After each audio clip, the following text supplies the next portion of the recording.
আমার অন্তরের অন্তঃস্থল থেকে জানাচ্ছি আন্তরিক শুভেচ্ছা এবং মুবারকবাদ। আহলান ওয়া সাহলান ওয়া মারহাবান বিকুম ফি হাযাল লিকা আত-তাইয়িব আল মুবারাক। আমরা শুরুতে আল্লাহ রাব্বুল ইজ্জা ওয়াল জালালের দরবারে শুকরিয়া জ্ঞাপন করছি, যিনি আজকে আমাদেরকে এরকম চমৎকার একটি পরিবেশে, চমৎকার একটি ইসলামিক কনফারেন্সে উপস্থিত হওয়ার সুযোগ করে দিয়েছেন। আমরা সবাই পড়ছি কালিমাতু শুকর, আলহামদুলিল্লাহ। আল্লাহ রাব্বুল ইজ্জা ওয়াল জালালের দরবারে শুকরিয়া জ্ঞাপনের পাশাপাশি আমি আজকের প্রোগ্রামের যারা অর্গানাইজিং কমিটি, তাদেরকে অন্তরের অন্তঃস্থল থেকে ধন্যবাদ জানাতে চাই। এরকম চমৎকার একটি পরিবেশ, চমৎকার একটি ভেন্যুতে এই ইসলামিক কনফারেন্সের আয়োজন করবার জন্য। সম্মানিত সুধী, আমরা এই পৃথিবীতে খুব অল্প একটা সময়ের জন্য, একটা ট্রানজিট পিরিয়ড কাটানোর জন্য বেসিকলি আমরা এই পৃথিবীতে এসেছি। আমরা কি চিরকাল এই পৃথিবীতে থাকবো বলেন তো? না, একটা ট্রানজিট পিরিয়ডে আমরা এসেছি, আবার চলে যেতে হবে। এই যে আমাদের জীবন, এই জীবনের জন্য বিপদ, আপদ, পরীক্ষা, স্ট্রাগল, এটা অনিবার্য, এটা হবে। বিপদ নাই, কষ্ট নাই, আপদ নাই, অনিশ্চয়তা নাই, স্ট্রাগল নাই, এমনকি কেউ আছে এখানে? কেউ কি হাত তুলে বলতে পারবেন যে হুজুর আমার জীবনে কোনো বিপদ নাই, অথবা আমার জীবনে কোনো দুঃখ নাই, কষ্ট নাই, কোনো স্ট্রাগল নাই, কোনো রিস্ক নাই? এরকম সৌভাগ্যবান কেউ আছেন এখানে? তাহলে জীবনের জন্য পরীক্ষা, এটা অনস্বীকার্য, হবেই হবে পরীক্ষা। পৃথিবীর জীবনটাই এমন, এভাবেই এই লাইফকে ডিজাইন করা হয়েছে। পরীক্ষা থাকবে, এখানে বিপদ থাকবে, এগুলো উত্তীর্ণ হয়ে আপনাকে যেতে হবে। চির সুখ, চির শান্তি, এটাই পৃথিবীতে হয় না। চির সুখ এবং চির শান্তির জায়গা হচ্ছে জান্নাত। চির সুখ এবং চির শান্তি কোথায়? এটা জান্নাতের বৈশিষ্ট্য। চির সুখ, চির শান্তি, টেনশন নাই, ঝামেলা নাই, পরীক্ষা নাই, বিপদ নাই, রিস্ক নাই, স্ট্রাগল নাই, এটা হচ্ছে দ্য ফিচার্স অফ জান্নাত, জান্নাতের ফিচার। কিন্তু সমস্যা বাদে তখন যখন জান্নাতের ফিচার আমরা দুনিয়ায় খুঁজি। যেটা পাবো আমরা জান্নাতে, এটা খুঁজি কোথায়? এই তখনই সমস্যা বাদে। And this is the main problem. এটাই বড় সমস্যা। এই সমস্যার সমাধান কোথায়, এটা নিয়ে আজকে আমি কিছু কথা অ্যাড্রেস করবো ইনশাআল্লাহ। তো তাহলে আসুন শুনি জান্নাতের ফিচার কি। জান্নাতের কমন একটা ফিচার হচ্ছে জান্নাতে there will be no sickness in paradise. জান্নাতে কোনো অসুস্থতা থাকবে না, চিরসুস্থ। সুবহানাল্লাহ পড়েন।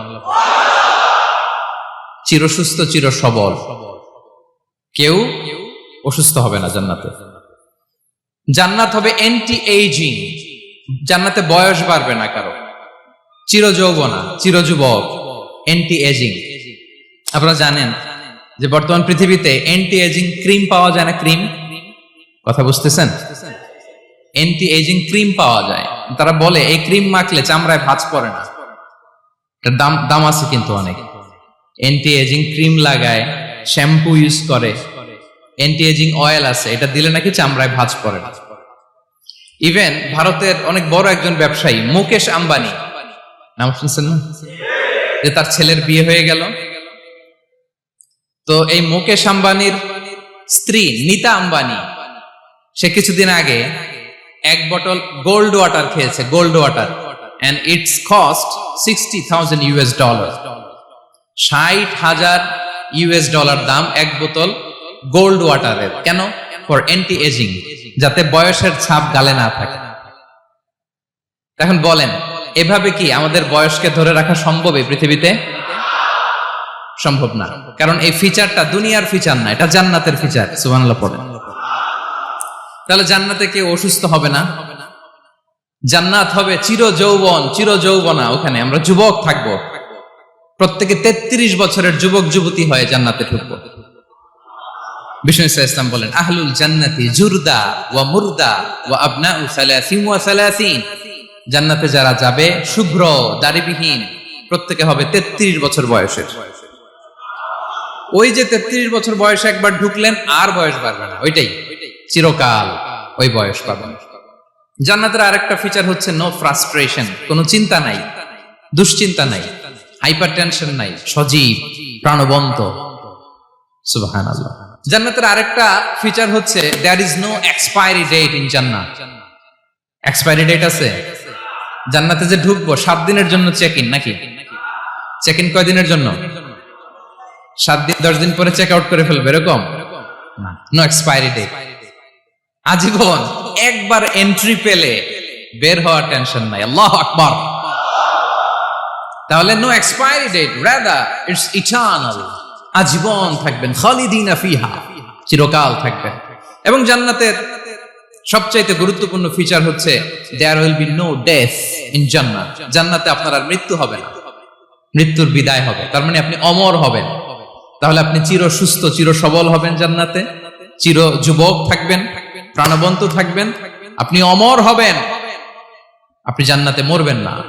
জান্নাতীরা যখন জান্নাতে যাবে ফেরেশতারা ডেকে বলবে, ইয়া আহলাল জান্নাতি ইন্না লাকুম আন তাসিহু ফালা তাসকামু আবাদা। জান্নাতীরা চিরকাল সুস্থ থাকবা, অসুস্থ হবা না।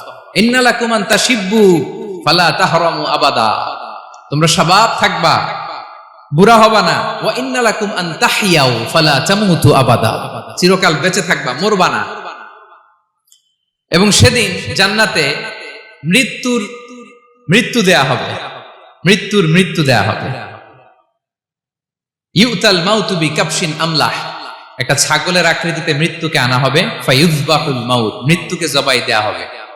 এবার জান্নাতীরা তাকিয়ে থাকবে, ফেরেশতারা বলবে, ইয়া আহলাল জান্নাতি খুলুদুন ফালা মাউত। হে জান্নাতীরা, চিরকাল এই জান্নাতে থাকবে। তাহলে জান্নাতের ফিচার পাইছেন? এখন কোন বোকা যদি এই ফিচার দুনিয়ায় খোঁজে পাবে? পাবে না। কারণ দুনিয়ার ফিচার আলাদা। দুনিয়ার ফিচার কি? এই দুনিয়াতে বিপদ আসবে, কষ্ট আছে দুনিয়াতে, হতাশা আছে, ভয় আছে, অসুস্থতা আছে, বার্ধক্য আছে, এবং এই দুনিয়ার একটা এক্সপায়ারি ডেট আছে না? দ্য ডে ইউ ডাই, যেদিন আপনি মারা যাবেন, এটা আপনার এক্সপায়ারি ডেট। চলে যেতে হবে, চলে যেতে হবে। এই পৃথিবীতে মৃত্যুর অস্তিত্ব আছে। সবকিছু থমকে দিয়ে, আপনাকে চমকে দিয়ে মৃত্যু চলে আসবে, ঠিক কিনা বলেন? তাহলে এগুলো হচ্ছে দুনিয়ার ফিচার। এই দুনিয়াতে বিপদ আপদ, কষ্ট, ঝুঁকি, স্ট্রাগল, বার্ধক্য, অসুস্থতা, এগুলো নিয়ে আমাদেরকে টিকে থাকতে হয়। এটা দুনিয়ার ফিচার। মিলাই ফেললে হবে না। জান্নাতের ফিচার একটা, দুনিয়ার ফিচার আরেকটা। দুনিয়াতে কষ্ট থাকবে, বিপদ আপদ থাকবে।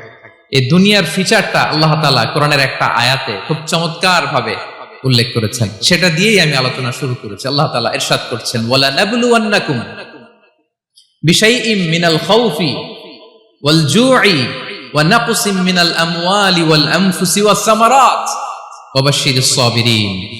আল্লাহ তাআলা বলছেন, অবশ্যই অবশ্যই আমি তোমাদেরকে পরীক্ষা করব, ভয় দিয়ে, ক্ষুধা দিয়ে, সম্পদের ঘাটতি দিয়ে, আতঙ্ক দিয়ে, প্রাণনাশ দিয়ে, ফল ফসলের হানি দিয়ে পরীক্ষা করব। কিন্তু এই পরীক্ষায় যারা উত্তীর্ণ হবে, যারা সবর ইখতিয়ার করবে, ওয়াবাশশিরিস সাবিরিন, ধৈর্যশীলদের জন্যই হচ্ছে সুসংবাদ। আলহামদুলিল্লাহ পড়ে। তাহলে সম্মানিত সুধী, আমরা বুঝতে পারলাম এই পৃথিবীর ফিচার হচ্ছে এখানে বিপদ থাকবে, বিপদ ছাড়া কেউ থাকবে না। স্ট্রাগল থাকবে, কষ্ট থাকবে, ঝুঁকি থাকবে, রিস্ক থাকবে, এবং নানা ধরনের বিপদ আপদ দিয়ে আল্লাহ তাআলা আমাদেরকে পরীক্ষা করবেন। এটা মাস্ট। এটা আমাদের মাইন্ডসেটে নিয়ে নিতে হবে। মাইন্ডসেটে এটা ক্লিয়ার থাকতে হবে। চিরসুখ, চিরশান্তি এই দুনিয়াতে মিলবে। কোথায় মিলবে তাহলে এটা? তাহলে বিপদ আসবেই, আপদ আসবেই, পরীক্ষা থাকবেই আমাদের জীবনে। তবে ইন্টারেস্টিংলি মজার বিষয় হচ্ছে, পরীক্ষাটা এক একজনের এক এক রকম। পুরো পৃথিবীটা একটা পরীক্ষা ক্ষেত্র, কিন্তু কারো প্রশ্নপত্রের সাথে কারো প্রশ্নপত্রের কোনো মিল নাই। সুবহানাল্লাহ। আমার পরীক্ষা একরকম, আপনার পরীক্ষা আরেক রকম, ওই ভাইয়ের পরীক্ষা আরেক রকম, ওনারটা আরেক রকম। সবাই পরীক্ষার্থী, সবাই পরীক্ষার্থী, কিন্তু কারো প্রশ্নপত্রের সাথে কারো প্রশ্নপত্রের কোনো মিল নাই। কারো জন্য পরীক্ষা হচ্ছে সে খুব অসুস্থ, প্রচন্ড অসুস্থতা, তার জন্য পরীক্ষা। ক্যান্সারের রোগী, দুরারোগ্য ব্যাধি, ডক্টর বলছে 4th স্টেজে চলে আসছে, কয়েক মাস বাঁচতে পারে, এটা তার জন্য পরীক্ষা। আবার কারো দেখবেন যে খুব একটা অসুস্থতা নাই, অসুস্থতার ঝামেলা নাই, কিন্তু তার দারিদ্রতা আছে, তার আর্থিক অনটন, এটা তার জন্য পরীক্ষা। আবার কারো দেখবেন অসুস্থতাও নাই, দারিদ্রতাও নাই, তার দাম্পত্য জীবনের সমস্যা আছে না নাই? অনেকের দেখবেন এগুলো কোনোটাই সমস্যা না, তার ছেলে কথা শোনে না, মাদকাসক্ত। আহা, মাদকাসক্ত, রিহ্যাবে পাঠায়, আবার আসে, আবার গাঁজা খাওয়া শুরু করে, আছে না নাই বলেন? দেখেন তার পরীক্ষাটা আবার আলাদা। অনেকের দেখবেন মেয়ে বাবার কথা শোনে না, আবার অনেকের দেখবেন যে ব্যবসায় সমস্যা, লসের পর লস, লাভ উঠাতে পারে না। তাহলে পরীক্ষা ছাড়া, বিপদ আপদ ছাড়া দুনিয়াতে কেউ নাই, কেউ নাই প্রিয় ভাইরা। এটা আমাদের মাথায় রাখতে হবে। পরীক্ষা আপনাকে দিতেই হবে, পরীক্ষা দিয়ে দিয়েই নিজেকে প্রমাণ করতে হবে। আর এক একজনের পরীক্ষাটা এক এক রকম, কারো পরীক্ষার সাথে কারো পরীক্ষার কোনো মিল থাকবে না। তো মাঝে মাঝে আমরা এটা ভুলে যাই। আল্লাহ তাআলা কালামে পাকে রিমাইন্ডার দিয়ে আমাদেরকে স্মরণ করিয়ে দিতে চান যে এই পৃথিবীতে আসলে তোমরা এসেছো পরীক্ষা দিতে। এটাই জীবনের বড় বাস্তবতা। আমাদের জীবনে যত হতাশা, আমাদের জীবন নিয়ে যত অভিযোগ, আমাদের মনে যত কষ্ট, আমাদের হৃদয়ের ভেতরে যত অস্থিরতা, তার মূলে হচ্ছে এই সমস্যা যে আমরা ভুলেই গেছি আমরা পরীক্ষা দিতে আসছি।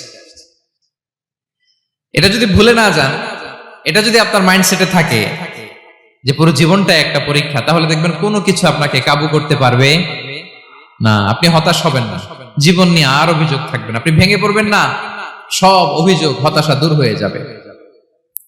তার মানে বুঝতে পারলাম পরীক্ষা আপনাকে দিতেই হবে। পরীক্ষা দেয়া ছাড়া এই পৃথিবী থেকে চলে যাওয়ার কোনো চান্স বা সুযোগ আমাদের কারো নেই।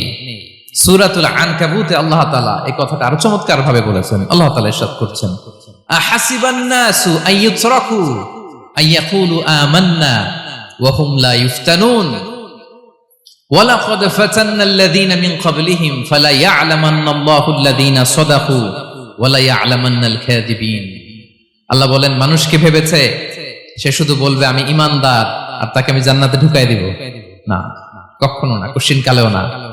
বরং পূর্ববর্তীকালে যারা পৃথিবীতে এসেছিল তাদেরকে আমি পরীক্ষা নিয়েছি, পরীক্ষা করেছি, এবং তাকেও ঈমানের প্রশ্নে সে সত্যবাদী না মিথ্যাবাদী পরীক্ষা দিয়ে দিয়ে নিজেকে প্রমাণ করতে হবে। ঠিক কিনা বলেন? পরীক্ষা দিয়ে আপনাকে প্রমাণ করতে হবে। এবং এই পরীক্ষার ব্যাপারটা, এটা যে শুধু আমরা সাধারণ মানুষ আমাদের জীবনে দুঃখ বিপদ পরীক্ষা এমনটা না। এই পৃথিবীর সবচেয়ে শ্রেষ্ঠ মানুষ যারা ছিলেন তাদেরকে আল্লাহ পরীক্ষা নিয়েছেন। বলেন তো এই পৃথিবীতে সবচাইতে শ্রেষ্ঠতম মানুষ কারা? সবচাইতে শ্রেষ্ঠ ভালো মানুষ কারা ছিল পৃথিবীতে? বলেন তো নবীরা। আওয়াজ করে বলেন তো কারা? তো বলেন তো নবীদের জীবনে পরীক্ষা ছিল কি ছিল না? হ্যাঁ ছিল। বেশি না কম?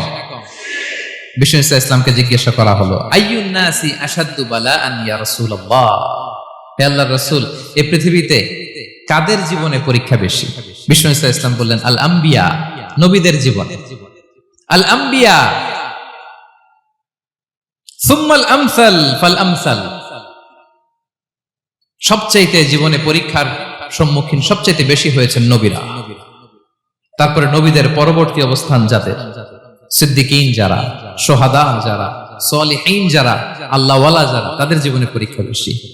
ইউবতালার রাজুলু আলা হাসাবি দীনি, ব্যক্তির দিনদারি যত বেশি তার জীবনে আল্লাহর পরীক্ষাও তত বেশি। আপনি আল্লাহওয়ালা হবেন, আপনার জীবনে পরীক্ষাও অনেক বেশি। এজন্য ইমানদার হওয়া যেমনি মর্যাদার, ইমানদারের জীবনে পরীক্ষাও হবে অনেক বেশি। এবং পরীক্ষা যত বড়, খেয়াল রাখতে হবে, মন খারাপ করার কোনো সুযোগ নেই। পরীক্ষা যার জীবনে যত বড়, সেটাতে সফল হতে পারলে ওটার প্রতিদানও বড়। পরীক্ষা যত বড়, এটাতে সাকসেস হইতে পারলে এটার রিওয়ার্ডও তত বড়। বিষ্ণু ইসলাম বলেন, ইযামুল জাযাই মাআ ইযামিল বালা, বালা যত বড় জাযাও তত বড়, প্রতিদানও তত বড়। আপনারা নবীদের জীবনে যদি খেয়াল করেন, দেখবেন যেই নবীর জীবনে পরীক্ষা যত বেশি, সেই নবীর জীবনে সফলতাও তত বেশি। সাইয়েদনা ইব্রাহিম আলাইহিস সালামের কথাটা একটু খেয়াল করেন তো, বলেন তো ওনার জীবনে পরীক্ষা কেমন ছিল? বেশি না কম? ওনার জীবনের পরীক্ষা থেকেই তো আমরা এই শব্দটা ব্যবহার করি, আমরা বলি অগ্নি পরীক্ষা। কি বলি? মানে আগুনে নিক্ষেপ করা হয়েছে সাইয়েদনা ইব্রাহিম আলাইহিস সালামকে, তাও স্বাভাবিকভাবে না, উলঙ্গ করে, নেকেট করে। ওনাকে অপমানিত করবার জন্য ওনার গায়ের জামা কাপড় খুলে উলঙ্গ অবস্থায় আল্লাহর খলিল সৈয়দনা ইব্রাহিম আলাইহিস সালামকে অগ্নিকুণ্ডে নিক্ষেপ করা হয়েছিল। এরকম এক্সপেরিয়েন্স এই অডিটোরিয়ামের ভেতরে আমাদের কখনো হয়েছে? তাইলে সাধারণ মানুষের জীবনের পরীক্ষা আর নবীদের জীবনের পরীক্ষার মধ্যে পার্থক্য আছে না নাই? ওই পরীক্ষায় উনি পাশ করে ফেললেন। 86 বছর পর্যন্ত আল্লাহর কাছে দোয়া করলেন, আল্লাহ আমাকে একটা নেককার সন্তান দাও। আল্লাহ সন্তান দেয় না। 86 বছর পরে আল্লাহ তাআলা সৈয়দনা ইব্রাহিম আলাইহিস সালাম এবং হাজারের ঘরকে উজালা করে সন্তান দিলেন। সৈয়দনা ইসমাঈল আলাইহিস সালাম পৃথিবীতে আসলেন কত বছর বয়সে? 86 বছর বয়সের এখানে কেউ আছেন? হ্যাঁ, আছি আমরা? কেউ নাই। 86 বছর বয়সে প্রথম সন্তান পেয়েছে। তাদের ঘরকে উজালা করে আল্লাহর নবী সাইয়েদনা ইসমাঈল আলাইহিস সালাম আসলেন। এবার আল্লাহ বললেন, যাও স্ত্রীকে আর এই কলিজার টুকরা সন্তানকে থাকো তো প্যালেস্টাইনে, প্যালেস্টাইন থেকে ১,৫০০ কিলোমিটার দূর দ্য ব্যারেন ল্যান্ড, ওই মক্কার ধুধুমরু প্রান্তরে রেখে আসো, যেখানে কেউ নাই, মানুষ নাই, গাছ নাই, পাখি নাই, পানি নাই, যাও রেখে আসো। আচ্ছা বলেন তো, ৮৬ বছর পরে যে লোকটা সন্তান পেল, বুঝে শুনে উত্তর দিয়েন, ৮৬ বছর পরে যে লোকটাকে আল্লাহ তাআলা সন্তান দিল, তার হৃদয়ে ওই সন্তানের জন্য মায়া বেশি না কম? এমনি তো আমাদের প্রথম সন্তানের হিস্ট্রিটা একটু খেয়াল করেন তো। প্রথম আমাদের যে মেয়ে হয়েছিল বা যাদের ছেলে হয়েছিল, তার প্রতি আদর, সোহাগ, দরদ, ভালোবাসা, আহ্লাদ কত ছিল। আর ৮৬ বছর বয়স আল্লাহ তাআলা ওনাকে সন্তান দিলেন, দিয়ে বললেন যাও হাজারকে আর ইসমাঈলকে মক্কার ধুধুমরু প্রান্তরে রেখে আস। আল্লাহ তাআলা বলতে দেরি, চলে যেতে দেরি নাই, মুহূর্তে উনি রওনা হয়ে গেলেন। সুবহানাল্লাহ পড়বেন না? রেখে আসলেন মক্কার ধুধুমরু প্রান্তরে। এবার আল্লাহ বললেন যাও, রিটার্ন ব্যাক টু প্যালেস্টাইন, প্যালেস্টাইনে চলে যাও। চলে গেলেন, হৃদয়টা ভেঙে খান খান। অনেক বছর পরে আল্লাহ তাআলা আবার অনুমতি দিলেন, যাও এবার ছেলেকে দেখে আসতে পারো, যাও প্যালেস্টাইন থেকে আবার মক্কায় যাও। সাইয়েদনা ইব্রাহিম আলাইহিস সালাম প্যালেস্টাইন থেকে আবার ১,৫০০ কিলোমিটার পথ পাড়ি দিয়ে, এখনকার মতো ফ্লাইটে যায় না, গাড়িতেও না, উটে করে। কিসে করে? উনি যে কতবার মক্কা থেকে ফিলিস্তিন এসেছেন আর গিয়েছেন, কোন ইয়ত্তা নাই, হিসাব নাই। গেলেন, এবার ছেলেটা হাঁটতে পারে, দৌড়াতে পারে, একটু একটু কথা বলতে পারে, আব্বু আব্বু ডাকতে পারে। কেমন মায়া লাগে বলেন তো? মায়া ভালোবাসায় যখন টইটম্বুর, ঠিক ওই মুহূর্তে আল্লাহ বললেন ছেলেকে জবাই করো, জবাই করো ছেলেকে। আল্লাহ তাআলা বলতে দেরি করেছেন, আল্লাহর আদেশ পালনে ১ সেকেন্ডও তিনি দেরি করেন নাই। ছুরি চালালেন, জান্নাত থেকে দুম্বা নিয়ে আসা হলো। এভাবে আল্লাহর নবী ইব্রাহিম আলাইহিস সালাম উনার জীবনের প্রতিটি ক্ষেত্রে যেখানে আল্লাহ তাআলা উনাকে পরীক্ষা নিয়েছেন, উত্তীর্ণ হয়েছেন। এবং দেখেন ওনাকে আল্লাহ তাআলা কি উপহার দিলেন, আল্লাহ তাআলা ওনাকে খলিলুল্লাহ উপাধি দিলেন, আল্লাহর বন্ধু। সুবহানাল্লাহ বলেন। আল্লাহ তাআলা বলছেন, ওয়া ইযিবতালা ইব্রাহিম রাব্বুহু বিকালিমাতিন ফাআতাম্মাহুন ক্বালা ইন্নী জাঈলুকা লিন-নাসি ইমামা। আল্লাহ অনেকগুলো পরীক্ষা নিয়েছিলেন সাইয়েদনা ইব্রাহিম আলাইহিস সালাম, প্রতিটা পরীক্ষায় সাকসেসফুলি পাস করেছেন, গোল্ডেন এ প্লাস। আল্লাহ বলেন, ইন্নী জাঈলুকা লিন-নাসি ইমামা, I'm gonna make you the leader for the entire human being. I'm gonna appoint you as a leader for the entire universe. গোটা বিশ্বের জন্য, গোটা মানবতার জন্য আমি তোমাকে লিডার বানায় দিলাম। ইযামুল জাযাই মা'a ইযামিল বালা। পরীক্ষা যত বড়, ওই পরীক্ষায় পাশ করলে ওইটার ফলাফল ও প্রতিদানও বড়। তাহলে দেখেন প্রিয় ভাইরা, সাইয়েদনা ইব্রাহিম আলাইহিস সালামের জীবনে পরীক্ষার কোনো শেষ ছিল না। আমি আপনি কোথায়? আল্লাহর খলিলের জীবনে যদি এত পরীক্ষা থাকতে পারে, আমি আপনি কোথায় বলেন তো? এবার বলেন, সাইয়েদনা মূসা আলাইহিস সালাম, ওনার জীবনে তো কোনো পরীক্ষার ছিল না। হ্যাঁ, গুণে শেষ করতে পারবেন? জন্মটাই তো হয়েছে পরীক্ষার মধ্য দিয়ে। মিশরের ছেলে সন্তান হইলেই ফেরাউন বলছে জবাই করো। ওনার মা এরকম সিন্ধুকে করে ভাসায় দিলেন নীল নদীতে। আল্লাহু আকবার!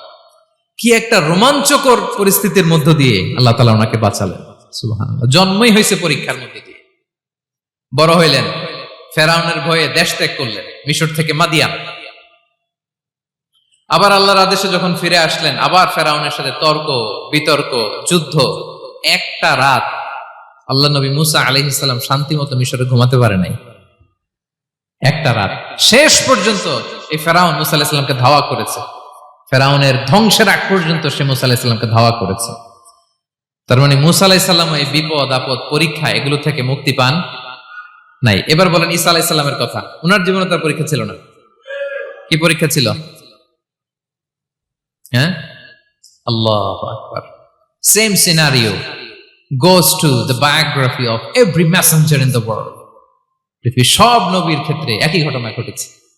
সাইয়েদনা ঈসা আলাইহিস সালাম দাওয়াত যখন দিলেন, ওনার বিরোধিতা শুরু হলো, ওনাকে হত্যার ষড়যন্ত্র হলো, ইভেন কি ওনাকে মারার জন্য বনি ইসরায়েলেরা উদ্ধত হলো, জানে বাঁচবার জন্য পালালেন, এক ঘরে ঢুকলেন, চারদিক দিয়ে ঘেরাও করলো, উনি দরজা জানালা লাগাই দিলেন। ওরা বললো একজন দরজা ভেঙে জানালা ভেঙে ভিতরে ঢুকো, ঢুকে দেখো বেটা ঈসা কি করে। একজন ভিতরে ঢুকছে, ঢুকার সাথে সাথে বল রাফাআহুল্লাহু ইলাইহি, আল্লাহ তাআলা ঈসা আলাইহিস সালামকে উপরে উঠায় নিলেন। আর যেই লোকটাকে তারা ভেতরে ঢুকালো তার চেহারাকে আল্লাহ তাআলা ঈসা আলাইহিস সালামের চেহারার মতো করে দিলেন। এবার তার বাইরের সাথীরা বলে ঘটনা কি, বেটা ঈসাও বেরোয় না, আমাদের লোকটাও বেরোয় না, সবাই ঢুক। দরজা ভেঙে ভেতরে ঢুকে দেখে ঈসা দাঁড়ায় আছে। বলেন তো এটা ঈসা না মিসা? এটা কি আসল ঈসা? ওমা কতালু ওমা সলাবু ওয়ালাকিন শুব্বিহা লাহুম। আল্লাহ বলে তোমরা আমার নবী ঈসাকে হত্যাও করতে পারো নাই, শুলেও চড়াতে পারো নাই, আমি সেফটি সিকিউরিটি দিয়ে আমার নবী ঈসা আলাইহিস সালামকে আকাশে তুলে নিয়েছি। তাহলে ওনার জীবনে পরীক্ষার শেষ ছিল না। এবার যদি আমরা বিশ্বনবী সাল্লাল্লাহু আলাইহি ওয়াসাল্লামের জীবনের দিকে তাকাই, ওনার জীবনটা দেখেন তো। আমাদের পেয়ারা নবী বিশ্বনবী মুহাম্মদুর রাসূলুল্লাহ সাল্লাল্লাহু আলাইহি ওয়াসাল্লাম, ওনার জীবনে কি স্ট্রাগল ছিল? স্ট্রাগল। মাক্কি জীবনের কথা যদি একটু খেয়াল করেন, দেখেন তো 3 বছর শিয়াবে আবি তালেবে জেল খেটেছেন, না খেয়েছিলেন। ওনার বংশের লোকেরা প্রথমে ছাগল খেয়েছে, ছাগলগুলো যখন শেষ, ছাগলের চামড়াগুলো শুকিয়ে ওইটা খাইছে।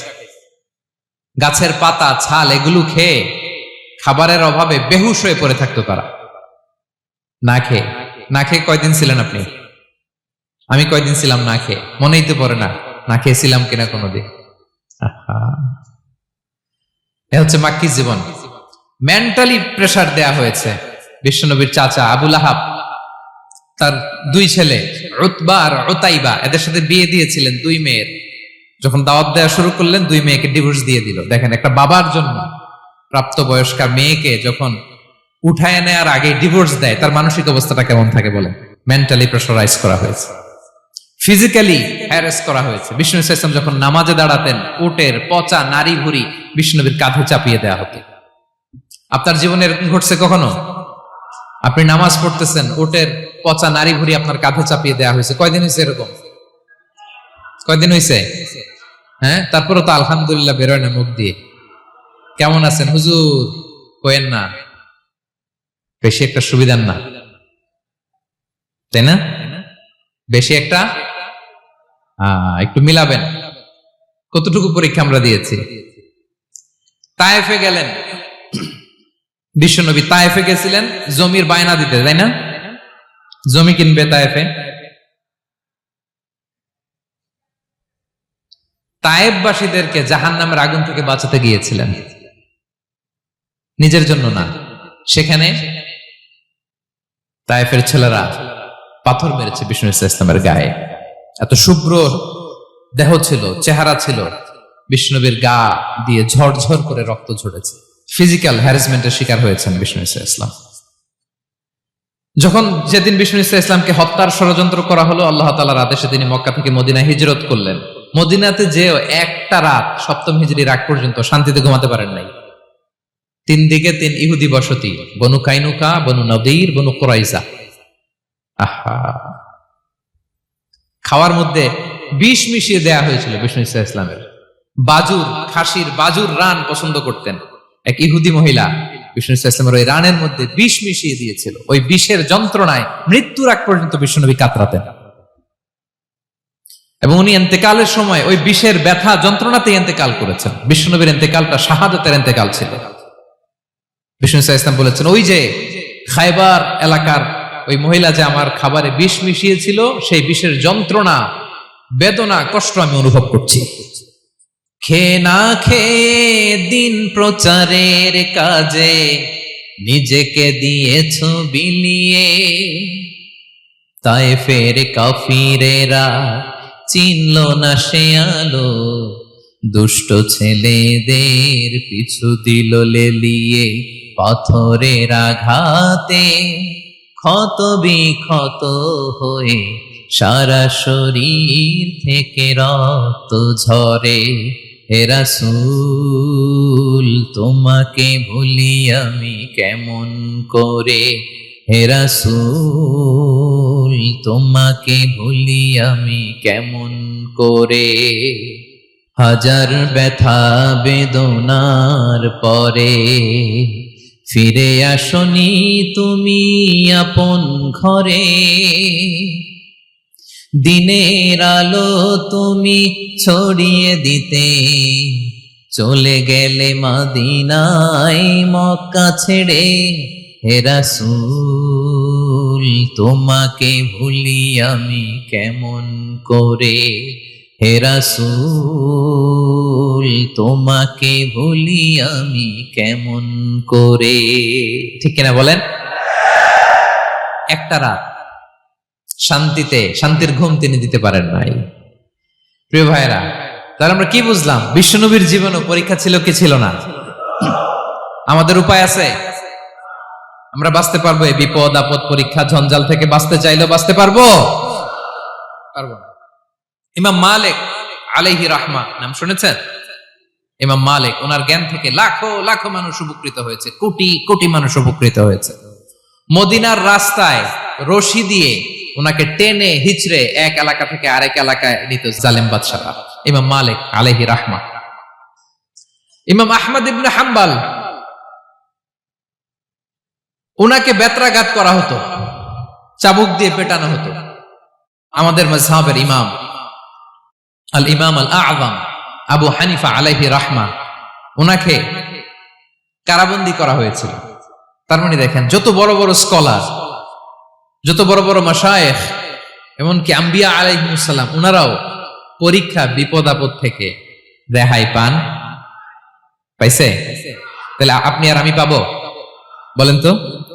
তাহলে এটা আমাদের ব্রেইনে গেঁথে নিতে হবে যে জীবন মানেই এখানে বিপদ থাকবে, পরীক্ষা থাকবে, স্ট্রাগল করে করে আমাকে আগাতে হবে। কেউ আমার জন্য রেড কার্পেট বিছিয়ে রাখবে না। এই জীবনটা বড় জটিল। This is life, how it's design. এভাবেই পৃথিবীকে ডিজাইন করা হয়েছে। এখানে বিপদ আছে, কষ্ট আছে। এই পরীক্ষা দিয়ে দিয়ে আপনাকে উত্তীর্ণ হতে হবে। বুঝতে পেরেছেন প্রিয় ভাইরা? নাও দ্য কোশ্চেন আরাইজ, এখন প্রশ্ন হচ্ছে, কেন আল্লাহ এই পরীক্ষা নেন? কেন? আল্লাহ তাআলা সূরা মুলকে বলেছেন এই পৃথিবী সাজানোর, এই জীবন মৃত্যুর এই খেলা, এটার উদ্দেশ্যটাকে আল্লাহ তাআলা স্পষ্ট করে বলেছেন। আল্লাযী খালাকাল মাউতা ওয়াল হায়াতা লিয়াবলুয়াকুম আইয়ুকুম আহসানু আমালা। জীবন মৃত্যু দিয়ে তোমাদের জীবনকে সাজানো হয়েছে এজন্য, যাতে করে তিনি তোমাদের পরীক্ষা করতে পারেন। কি করতে পারেন? তোমাদের মধ্যে কে সৎকর্মে অগ্রগামী, কে কাজে ভালো, আমলে ভালো, এটা দেখার জন্য। বেসিকলি আল্লাহর দেখার প্রয়োজন নাই, আমাদেরকে দেখানোর জন্য এই পরীক্ষার আয়োজন। আমি ভালো করবো না খারাপ করবো এটা আল্লাহ জানে না? তো ওনার পরীক্ষা করা লাগে কেন? কথা বলেন। আমি জান্নাতি না জাহান্নামী এটা আল্লাহ জানেন না? বেসিকলি আমাদেরকে জানানোর জন্য এই পরীক্ষার আয়োজন। কাদেরকে জানানোর জন্য? মানে তুমি জেনে যাও তুমি জান্নাতি না জাহান্নামী। আমি ভালো করেই জানি। একটা ছোট্ট উদাহরণ দিলে বুঝতে পারবেন প্রিয় ভাইয়েরা। ধরেন আল্লাহ তাআলা দুইজনকে সৃষ্টি করলেন। উদাহরণস্বরূপ একজনের নাম আব্দুল্লাহ, আরেকজনের নাম আব্দুর রহমান। সৃষ্টির পরে আব্দুল্লাহকে বললেন, আব্দুল্লাহ আমি জানি তুমি পৃথিবীতে 50 বছর হায়াত পাইতা, খুব ভালো কাজ করতে, তুমি দুনিয়াতে অনেক ভালো কাজ করতে, এটা আমি আগেই জানি। আমার অসীম জ্ঞান বলে আমি আগে থেকেই জানি। তো যাও, তোমার এইমাত্র সৃষ্টি করলাম, যাও তুমি জান্নাতে ঢুকে যাও, কারণ আমি জানি তুমি জান্নাতি হবে। আচ্ছা, আর আব্দুর রহমান তুমি পৃথিবীতে খুব খারাপ কাজ করতে, এটা আমি জানতাম। তোমারে পাঠাইলে খারাপ কাজ করবা, তুমি সীমা লঙ্ঘন করবা, অন্যায় করবা, অপরাধ করবা, তুমি জাহান্নামী হবা, যাও। সে তো আমি জানি পরীক্ষার আর দরকার নেই, তোমারে জাহান্নাম দিয়ে দিলাম, যাও ঢুকে যাও। আব্দুল্লাহ ঠিকই জান্নাতে ঢুকে যাবে, আব্দুর রহমান কি ঢুকবে? ঢুকবে। সে বলবে আল্লাহ এইমাত্র আমারে বানাইলেন, এইমাত্র আপনি আমাকে সৃষ্টি করলেন, সৃষ্টি করেই বলতেছেন তুমি জাহান্নামে যাও, আর বলতেছেন আমি জানি দুনিয়াতে পাঠালে তুমি খারাপ কাজ করবা, তুমি জাহান্নামী হবা, পাঠানোর আর কি দরকার, আগে থেকে জাহান্নামে যাও। আল্লাহ আপনি জানলে জানতে পারেন, আমি তো জানি না। ঠিক কিনা বলেন?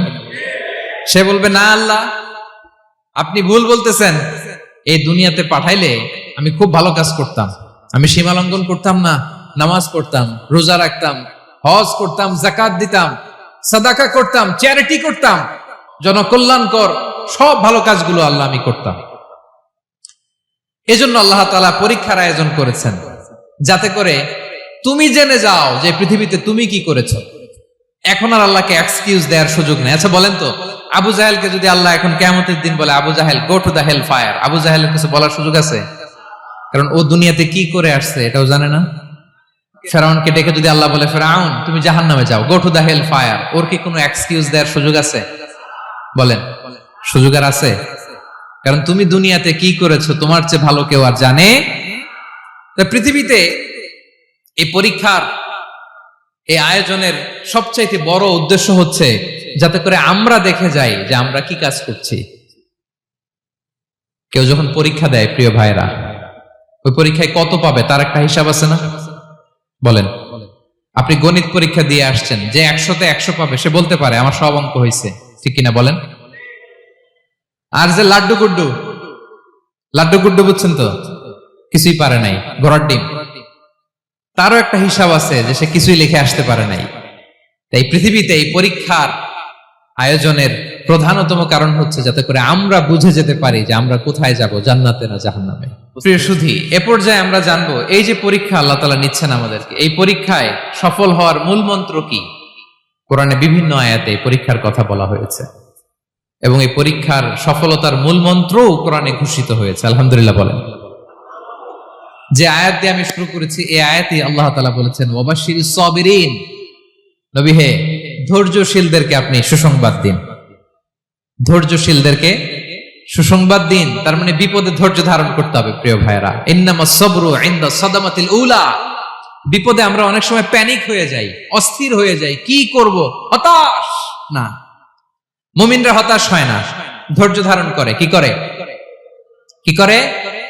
ধৈর্য ধারণ করার শক্তি দাও গো মেহেরবান আমায়, দাও গো মেহেরবান। পড়েন, ধৈর্য ধারণ করার শক্তি দাও গো মেহেরবান আমায়, দাও গো মেহেরবান। সবাই বলুন একসাথে, ধৈর্য ধারণ করার শক্তি দাও গো মেহেরবান আমায়, দাও গো মেহেরবান।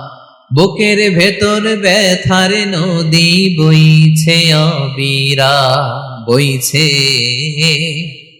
বইছে অবিরাম। পড়ুন, ধৈর্য ধারণ করার শক্তি দাও গো মেহেরবান আমায়, দাও গো মেহেরবান। পড়েন আমিন। আল্লাহ যেন বিপদে আমাদেরকে ধৈর্য ধারণ করার তৌফিক দান করে। প্রিয় ভাইয়েরা, ধৈর্য এটা এমন একটা গাছ যে গাছের সারা গায়ে কাটা, কিন্তু এই গাছের ফলটা বড় সুস্বাদু।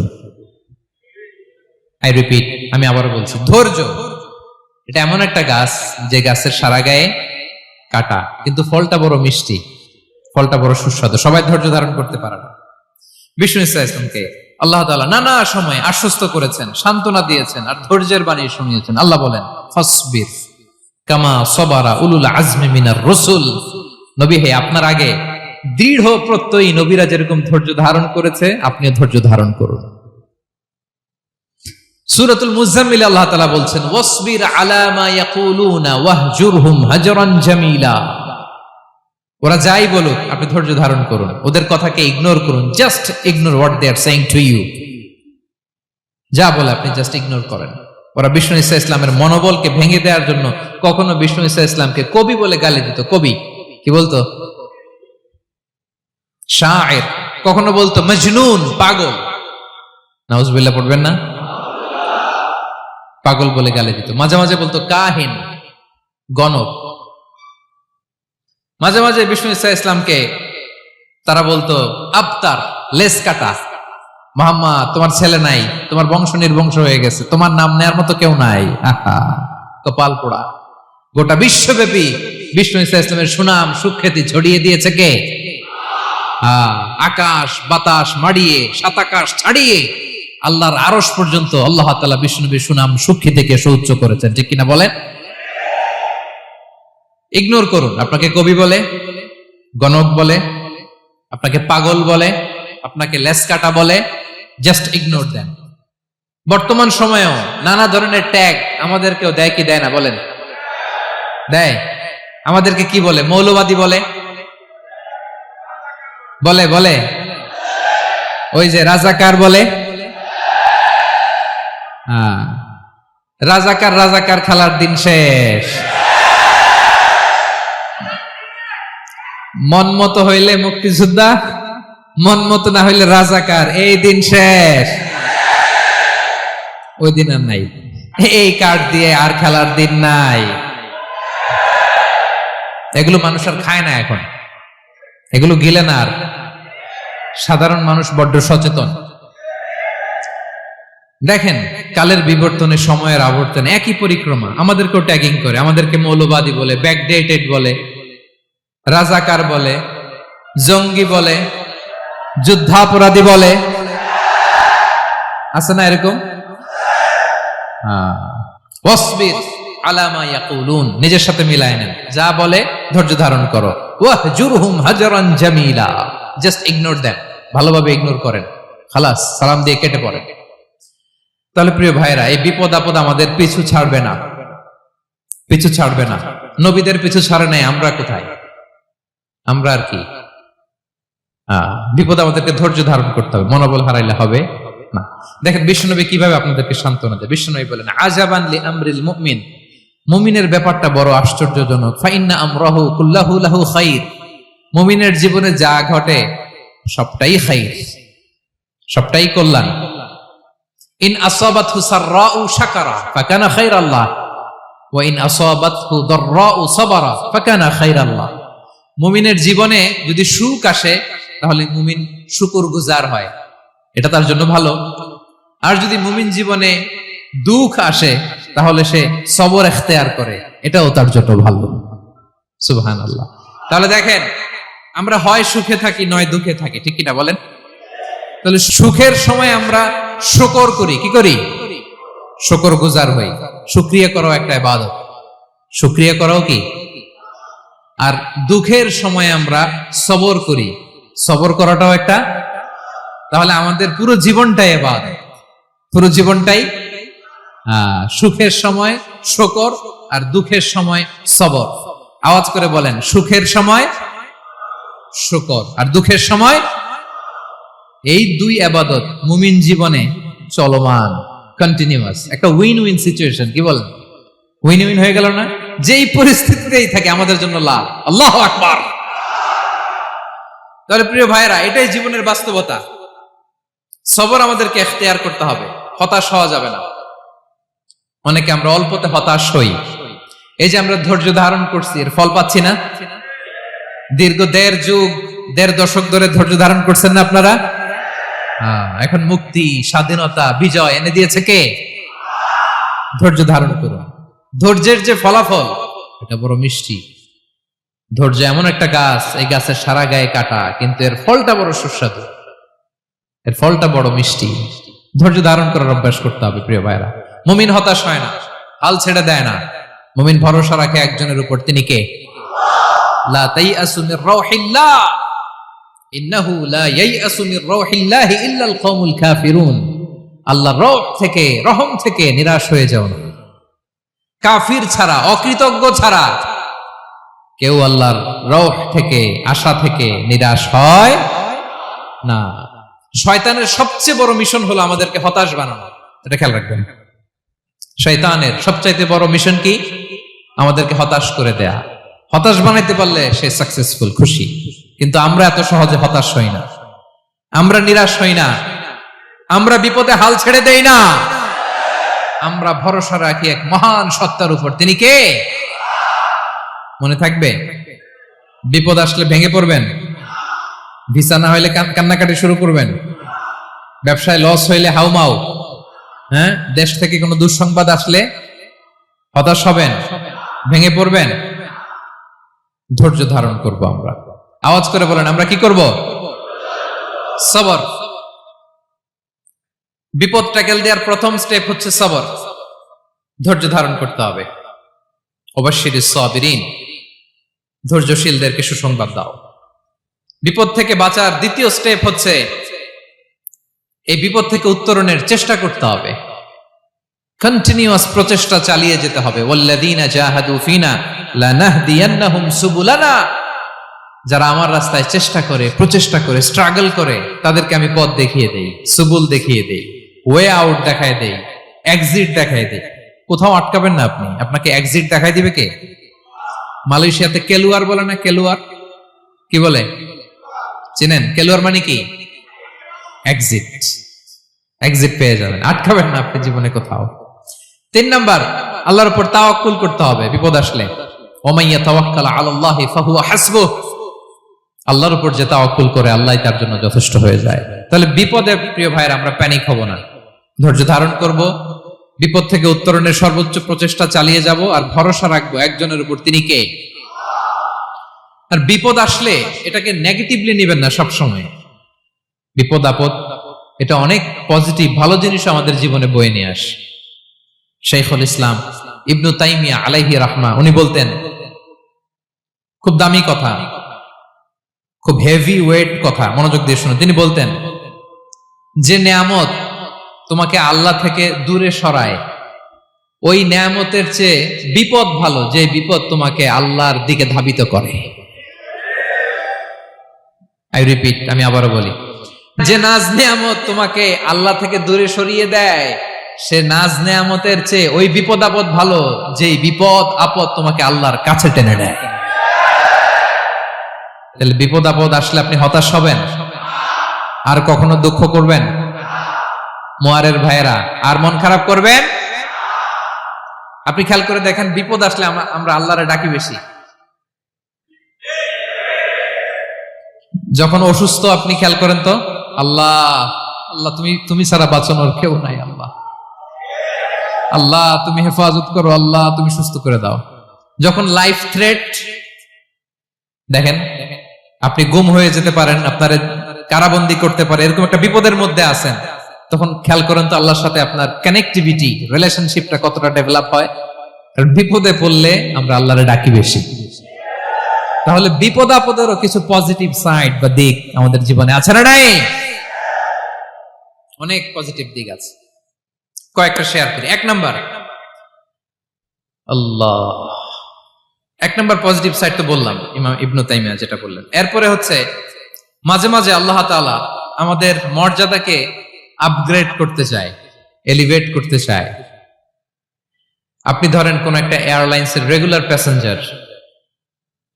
প্যাসেঞ্জার টিকিট কাটেন, মাঝে মাঝে হঠাৎ করে দেখবেন কাউন্টারে গেলে তারা বলে you are upgraded to business class, অথবা you are upgraded to first class. যেহেতু রেগুলার প্যাসেঞ্জার, অনেক মাইলস জমা হয়েছে, আপগ্রেড করে দেয়। আল্লাহ তাআলা মাঝে মাঝে চায় তিনি আমাদের মর্যাদাকে, র্যাঙ্ক, এটাকে আপগ্রেড করবেন, কিন্তু আমার যে আমল আখলাকের অবস্থা, ওইটা দিয়ে ওই আপগ্রেড র্যাঙ্কে যাওয়ার সুযোগ নাই। বুঝতেছেন কথা?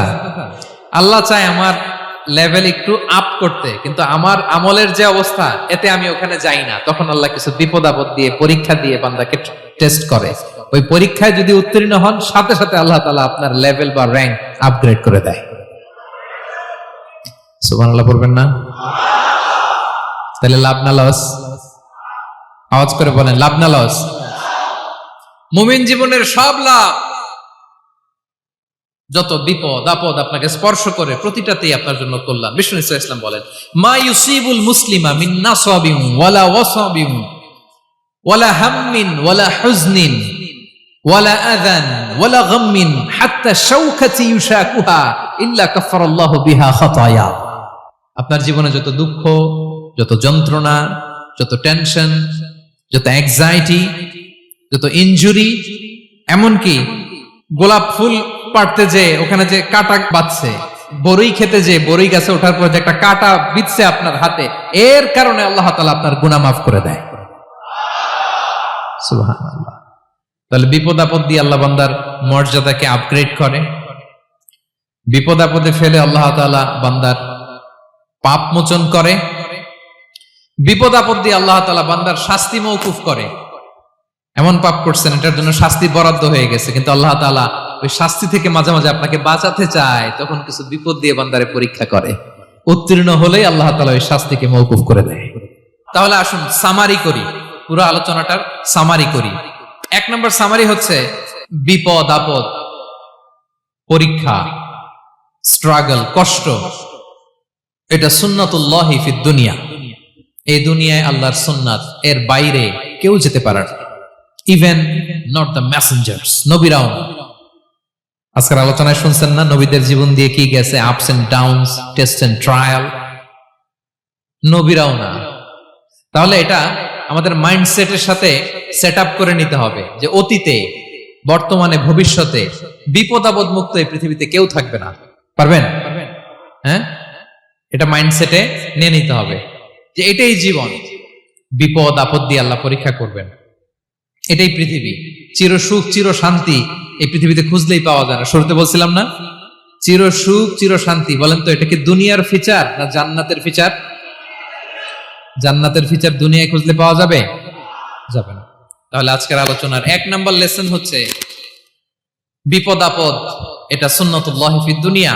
এই দুনিয়া আল্লাহর সুন্নাত, এটা থেকে মুক্তি পাওয়ার কোনো সুযোগ নাই, নবীরাও পায় নাই। 2 নম্বর লেসন, বাঁচার যেহেতু সুযোগ নাই, we have to face it with patience, intellect and tawakkul.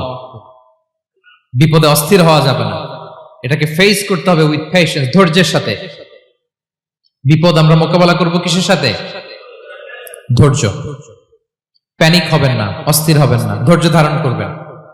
With intellect, আল্লাহর দেয়া আপনার ইন্টেলেক্ট খাটিয়ে এই বিপদ উত্তরণের সর্বান্তকরণের চেষ্টা প্রচেষ্টা আপনার চালায় যেতে হবে।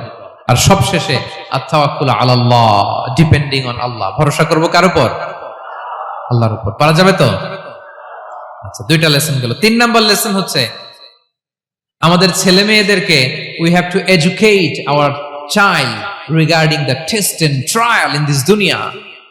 দুনিয়ার এই বিপদ আপদের ব্যাপারে আমাদের ছেলে মেয়েদেরকে শেখাতে হবে, বুঝাতে হবে।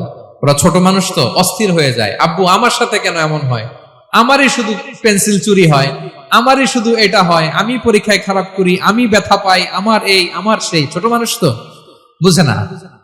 ওরা বুঝাইতে হবে যে বাবা, this is the essence of life, এটাই জীবন, এটাই কি এই লাইফ হ্যাকস গুলো তাদেরকে শেখাইতে হবে। ডোন্ট বি প্যানিক, প্যানিক হওয়া যাবে না। This is how life is design, এটাই জীবন, বিপদ আপদ আসবে, এটাকে মেনে নিতে হবে, ছেলে মেয়েদেরকে শিখাইতে হবে, তাহলে তারাও প্যানিক হবে না। পারবেন তো ইনশাআল্লাহ? আচ্ছা, 4 নম্বর লেসন হচ্ছে যেটা আমরা জানলাম, এই বিপদ আপদ সবসময় আমাদের জন্য খারাপ না। সামটাইমস ইট ব্রিংস খায়ের for us if dealt properly. ঠিক মতো বিপদকে ডিল করতে পারলে এটা আসলে আমার জন্য আখেরে কল্যাণই বয়ে নিয়ে আসে। কি বলেন, তাই না? কল্যাণ বয়ে নিয়ে আসে। সব শেষ কথা হলো আমরা যেন এই বিপদগুলোকে প্রপারলি ডিল করতে পারি, আমরা যেন সবর ইখতিয়ার করতে পারি। আল্লাহর কাছে চাইতে হবে, দোয়া করতে হবে, কারণ তৌফিক দেওয়ার মালিক কে? আল্লাহর কাছে যেন আমরা কায়মনোবাক্যে প্রার্থনা করতে পারি, আল্লাহ এই বিপদকে যেন আমরা ডিল করতে পারি উইথ সাবর, উইথ ইন্টেলেক্ট, উইথ তাওয়াক্কুল। আসল হাতিয়ার হচ্ছে এটা, দোয়া। আল্লাহর কাছে চাইবেন, মনোযোগের সাথে চাইবেন, আন্তরিকতার সাথে চাইবেন। উদউল্লাহ ওয়া আনতুম মুকিনুনা বিল ইজাবা। বিষ্ণু বলেন এমন ভাবে চাও যেন তুমি অনেকটা কনফার্ম যে তোমার দোয়া আল্লাহ কবুল করবেনি, এমন ভাবে চাও। অনেকে রোবোটিক দোয়া করে। রোবোটিক দোয়া মানে দোয়ার মধ্যে প্রাণ নাই, ধ্যান নাই, মন নাই, আগ্রহ নাই, ভালোবাসা নাই, ওই দোয়া আল্লাহ কবুল করে না। মনোযোগ দিয়ে চাইতে হবে চাওয়ার মতো, তাহলে আল্লাহ তাআলার পক্ষ থেকে তৌফিক পাওয়া যাবে। পারা যাবে তো ইনশাআল্লাহ? আল্লাহ তাআলা আমাদের সবাইকে বিপদে আপদে ধৈর্য ধারণ করার তৌফিক দান করুক। নবীরা তাদের জীবনে যেভাবে স্ট্রাগল, আপস এন্ড ডাউনস, বিপদগুলোকে, টেস্ট এন্ড ট্রায়াল গুলোকে ডিল করেছে, আমরা যেন সেভাবে ডিল করতে পারি। আল্লাহ তৌফিক দান করুক।